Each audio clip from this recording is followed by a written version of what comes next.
নিজে রিক্সা চালায়, চরমনাইয়ের মুরিদ, তেমন কোনো ইনকাম নাই। ওই মহল্লারই বড় এক ফ্ল্যাটের মালিক, নাম আব্দুল্লাহ। তিনি আল্লাহ রসুলের রওজা, আল্লাহর ঘর বাইতুল্লাহ সফর করিয়া বাড়িতে ফিরে আসছেন। সবাই নতুন হাজিকে দেখার জন্য যায়, নতুন হাজি হিসাবে দেখবে। কেউ একটু আল্লাহু আকবার, কেউ একটু ইসের পানি, জমজমের পানি খাবে, কেউ যায় হুজুরের থেকে, হাজি সাহেবের থেকে দেখিনি একটা যায় নামাজ পাওয়া যায়, একটা তসবিহ পাওয়া যায়, একটা মেসওয়াক পাওয়া যায়, এমন নিয়ে থাকে কি থাকে না? থাকে। তো যখন নাকি মোখলেস শুনল ওনার মহল্লার বড় ধনী মানুষ হজ করে আসছে, সবাই তার সাথে দেখা করার জন্য যায়। মোখলেস মনে মনে চিন্তা করলো, যাই আমিও যাই দেখি কিছু আনা যায় কিনা। বা হাজি সাহেব আসছে মদিনার থেকে, মক্কার থেকে, তার গায়ের একটা ঘেরানো তো ভিন্ন পাওয়া যায়। যারা দেখবেন হসপিটালে 10-15 দিন থাকার পরে বাড়িতে আসে, তাদের গায়ের থেকে একটা হসপিটালের গন্ধ আসে না? আসে কি আসে না? যারা আতরের দোকানে কিছুটা সময় থাকে, ওই আতরের দোকান থেকে যখন বাড়িতে আসে, একটা আতরের ঘ্রাণ তার গায়ের থেকে পাওয়া যায়। এই ঈদ আসতেছে, ঈদে মার্কেটের মধ্যে ঘোরাফেরা করিয়া আসলে বাড়িতে গায়ের থেকে একটা নতুন পোশাকের ঘ্রাণ পাওয়া যায় কি যায় না? মোখলেসের মনের মধ্যে চিন্তা, যাই দেখিনি হাজি সাহেবের গায়ের থেকে একটু মদিনা শরীফের ঘ্রাণ পাওয়া যায় কিনা। কারণ মোখলেস তো গরিব মানুষ, কিন্তু নবীর জন্য মহাব্বত, নবীর জন্য ভালোবাসা এমন যে যদি জীবনে একবার মদিনায় যাইতে পারতাম, খেয়ালি শুধু একটা। মোখলেস গেল, সবাই হাজি সাহেবের সাথে দেখা করে, কিন্তু মোখলেসের গায়ের মধ্যে ভালো কোনো পোশাক নাই।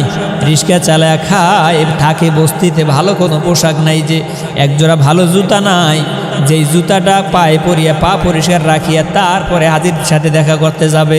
তিনি ভয়ের সাথেও যায় না, দূর থেকে দাঁড়ায় দাঁড়ায় হাজি সাহেবের দেখে আর চোখের পানি ফালায়। কারণ এই মেহমান তো বাইতুল্লাহ ঘুরে আসছে, এই হাজি সাহেব তো মদিনা রসুলের রওজা শরীফের কাছ থেকে ঘুরে আসছে, কেমন যেন এখন তারে দেখে না। মোখলেস মনে হয় তার সামনে এখন মদিনার প্রতিচ্ছবি দেখতে আছে।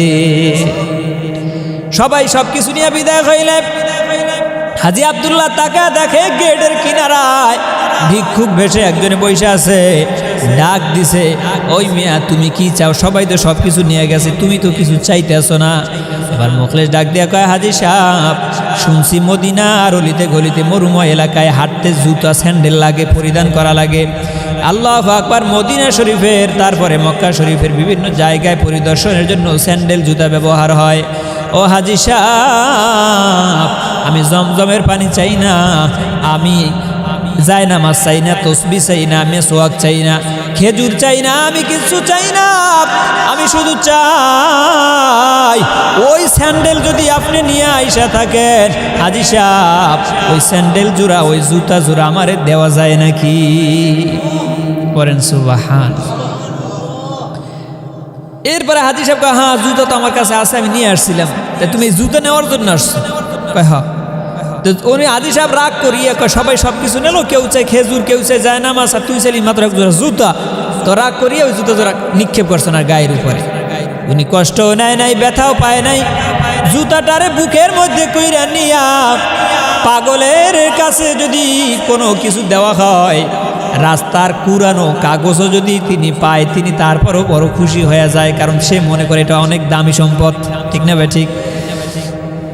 মোখলেস জুতা জোড়া নিয়া পাগলের মতো আনন্দ করতেছে, উল্লাস করতেছে। জুতা জোড়া ব্যাগ থেকে, পলিথিন থেকে বাহির করিয়া, এবার জুতা জোড়া থেকে খালি গ্রান নাই, আর জুতা জোড়ার নিচে দেখে বালু, ধুলা আছে কিনা। ওই ধুলা বালুগুলো নিজের গায়ের মধ্যে মাখতেছে। আল্লাহু আকবার। কারণ মোখলেস তো জুতা দেখে না, ওই জুতার নিচে যেই ধুলা আছে, ওই ধুলা তো সেই ধুলা যেই পথে আমার পয়গম্বর হাঁটছে, ওই ধুলা তো সেই ধুলা যেই পথে সাহাবায়ে কেরাম হাঁটছে, ওই ধুলা তো সেই ধুলা যেই ধুলায় হাসান আর হুসাইন হাঁটছে। পাগলের মতো শুধু জুতা জোড়া নিয়ে আনন্দ করে, উল্লাস করে, দিন শেষে বাড়ির দিকে যখন রওনা করলো, বিবি অপেক্ষা করতেছে আমার স্বামী এখনো কেন আসে না। বাড়িতে যাওয়ার পরে বিবিরে শুনে, বিবিরে তুমি শুনছনি আমাদের পাড়ার মহল্লার বড় লোক ধনী মানুষ হাজী আব্দুল্লাহ মক্কা শরীফ মদিনা শরীফে গেছিল। কয় শুনছি তো। কয় কি পাইছো? কয় আমিও দেখা করতে গেছিলাম, সবাই সব নিয়ে গেছে। বিবি আমি হাজী সাহেবের এক জোড়া জুতা নিয়ে আসছি। কয় এইটা কোনো কথা? কয় বিবি তুমি এখনো হাকিকত বুঝো নাই, এই জুতা দিয়া হাজী সাহেব মদিনার অলিতে গলিতে হাঁটছে, এই জুতা পায়ে দিয়া বাইতুল্লাহর মরুময় এলাকায় হাঁটছে। এই জুতার নিচের ধুলাবালুগুলো আমি আমার গায়ে মাখিয়ে নিজের ধন্য বানাইছি। বিবি শোনার পরে, কারণ যেই ব্যক্তি যেমন তার সাথে আল্লাহ মিলায়ও তেমন, ঠিক না বে ঠিক? যেই স্বামী দিনদার ওই স্বামীর জন্য আমার মাওলা দিনদার নেককার স্ত্রীও নসিব করে। যেমন মুখলেসের জীবন যেমন পরিচালনার জীবন, ঠিক তেমনি ভাবি তার স্ত্রীও নেককার আবেদা সালেহা। শোনার পরে তিনিও জুতা জোড়া খুলে এবার দেখেনি ধুলাবালু আছে নাকি।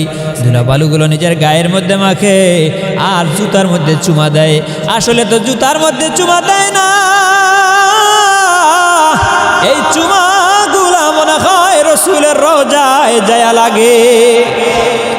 রাত্রিবেলা জুতা জোড়া বড় যত্ন করিয়া মাথার কিনারায় রাখিয়া দুজন স্বামী স্ত্রী ঘুমায়া গেলে আল্লাহর পয়গম্বর মদিনা মুনাওয়ারা থেকে হাজী মুখলেসের বাড়ির কিনারায় আঙ্গিনায় স্বপ্ন যোগে হাজির হয়ে যায়। সুবহানাল্লাহ, নারায়ে তাকবীর। জুতা জোড়া মাথার কিনারায় রাখিয়া ঘুমায়া গেছে। পয়গম্বর স্বপ্ন যোগে দিদার দিয়া দিল, ডাক দিছে, ও মুখলেস, আমি নবী তোমার মতো আশেকের কাছে বড় দুর্বল। মুখলেসে সুসংবাদ নাও, শুধু আমি রসুলের রওজা মুবারকের একটু ধুলা নিয়া ধন্য হইবা তা না, বরং মুখলেস সুসংবাদ নাও, আগামী বছর তুমি তোমার স্ত্রী সহ আমি রসুলে পাকের রওজা মুবারকে সশরীরে আসবা। আমার মাওলায় যদি কবুল করে টাকাও লাগে না, পয়সাও লাগে না। যদি মালিকের কাছে চাওয়া যায়, মালিক কোন জায়গা দিয়ে ব্যবস্থা করবে কল্পনাও করতে পারবেন না। ওই রাতেই হাজী আব্দুল্লাহরে রসুল দিদার দিয়ে দিছে। এ আব্দুল্লাহ, যারে জুতা দিছো তুই তো তারে চেনো নাই, তারে পাগল বলছো, তারে উন্মাদ বলছো, কিন্তু আব্দুল্লাহ তুমি চিনলা না ওই পাগলটাই কেন জুতা চাইলো, একটু খেয়াল করলা না? সবাই নিল, তিনি কেন জুতা নিয়ে গেল? আব্দুল্লাহ রে, আমার মুখলেস আমি নবীর বড় পাগল, তাড়াতাড়ি করে যা আব্দুল্লাহ, তারে আগামী বছরের হজের বন্দোবস্ত করিয়া দে, যদি না করো আমি রসুল তোমার শাফাত করব না। হাজী আব্দুল্লাহ ঘুমের মধ্যে স্বপ্নটা ভেঙে গেছে, সারা রাত আর ঘুমাইতে পারে না। খাটালের মধ্যে ফ্লোরের মধ্যে হাঁটা চলা করে। বিবি বলে, স্বামী কি হয়েছে, এত উদ্বিগ কেন করতেছেন?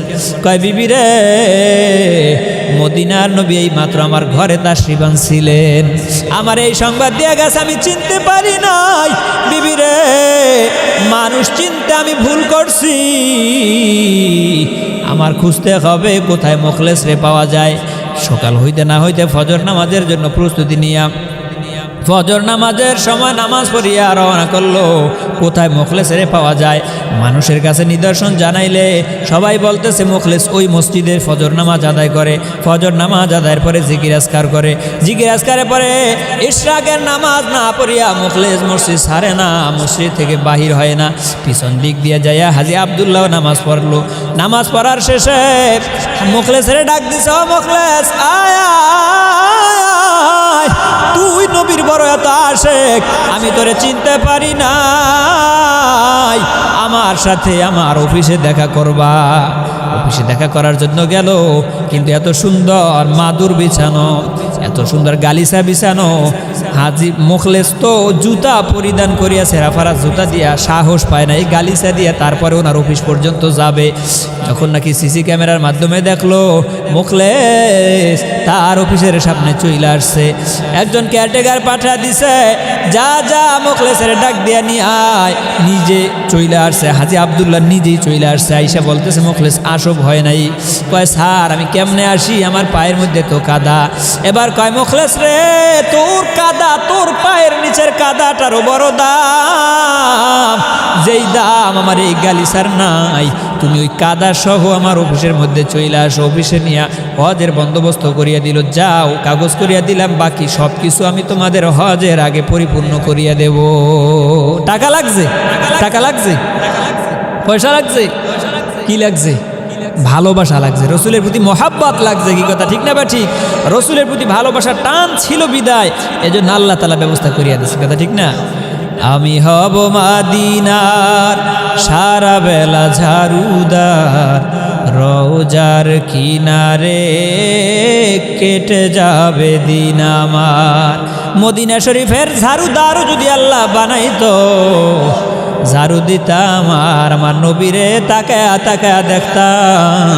কারণ আমার নবী কয়, কোন উম্মত যদি পৃথিবীর কোন প্রান্ত থেকে আমি নবীরে সালাম জানাই, আমি নবীজির রওজা মুবারকে ওই সালামে তোহফা ফিরিস্তার মাধ্যমে নিয়ে আসা হয়। আর কেউ যদি আমি রসুলে পাকের রওজার পাশে দাঁড়াইয়া আমি নবীরে সালাম দেয়, আমি আল্লাহর হাবিব নিজ কান মুবারকে উম্মতের সালাম শুনতে পাই। সুবহান। এই জন্য বলে, যদি আমি রসুলে পাকের রওজার ঝাড়ুদার হইতাম, আমার জীবন বড় ধন্য হয়ে যাইত। ঠিক না ভাই? ঠিক। এই জন্য রসুলকে ভালোবাসেন, রসুলকে ভালোবাসলে আমার আল্লাহ খুশি হয়ে যায়। আর রসুলকে ভালোবাসার মাধ্যম হলো তার ইত্তেবা করা, তার অনুসরণ করা। রসুলের সুন্নতকে যে যত বেশি মানবে, আমার নবী কয় মান আহাব্বা সুন্নতি, যে আমার সুন্নতকে ভালোবাসে ফাকাদ আহাব্বানি, সে যেন আমি নবীরই ভালোবাসে। আর আমি নবীকে যে ভালোবাসবে কানা মাইয়া ফিল জান্নাহ, সে আমার সাথে আমার মালিকের জান্নাতে থাকবে। এই জন্য আল্লাহ তাআলা আগেই জানা দিলেন, ও দুনিয়ার মানুষ, তোমরা কার নীতি আদর্শ অনুসরণ করতে চাও? দুনিয়ার কোনো নেতা খাতা, দুনিয়ার কোনো তন্ত্র মন্ত্র, কারোর আদর্শের মধ্যে শান্তি নাই, কারো আদর্শের মধ্যে কোনো ভুল ছাড়া কোনো আদর্শ নাই। যদি রসুলের আদর্শ কেউ মানতে পারে, আমার আল্লাহ জানা দেয়, ও নবী উম্মতরে জানা দেন, লাকাদ কানা লাকুম ফি রাসূলিল্লাহি উসওয়াতুন হাসানা। নবী উম্মতরে জানা দেন, নবী গো, কেউ যদি কারো আদর্শ মানতে চায়, তবে উম্মতরে বলেন সেজন্য আপনি নবীর আদর্শকে মানিয়ে লয়।